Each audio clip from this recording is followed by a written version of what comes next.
समुद्राच्या उसळणाऱ्या लाटा आणि अथांग पाणी. पण या लाटांनाही ज्यानं झुकवलं तो म्हणजे अरबी समुद्रातील स्वराज्याचा बुलंद पहारेकरी किल्ले सिंधुदुर्ग.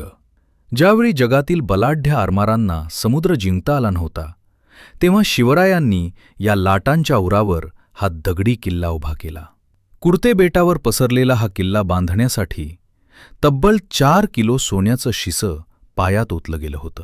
आजही गडाच्या महादरवाजावर शिवरायांच्या हाताचे आणि पायाचे ठसे आपल्याला त्यांच्या जिवंत अस्तित्वाची जाणीव करून देतात. विशेष म्हणजे या खाऱ्या समुद्राच्या मध्यभागी असलेल्या गडावर आजही गोड्या पाण्याचे झरे मिळतात. हा एक निसर्गाचा चमत्कारच.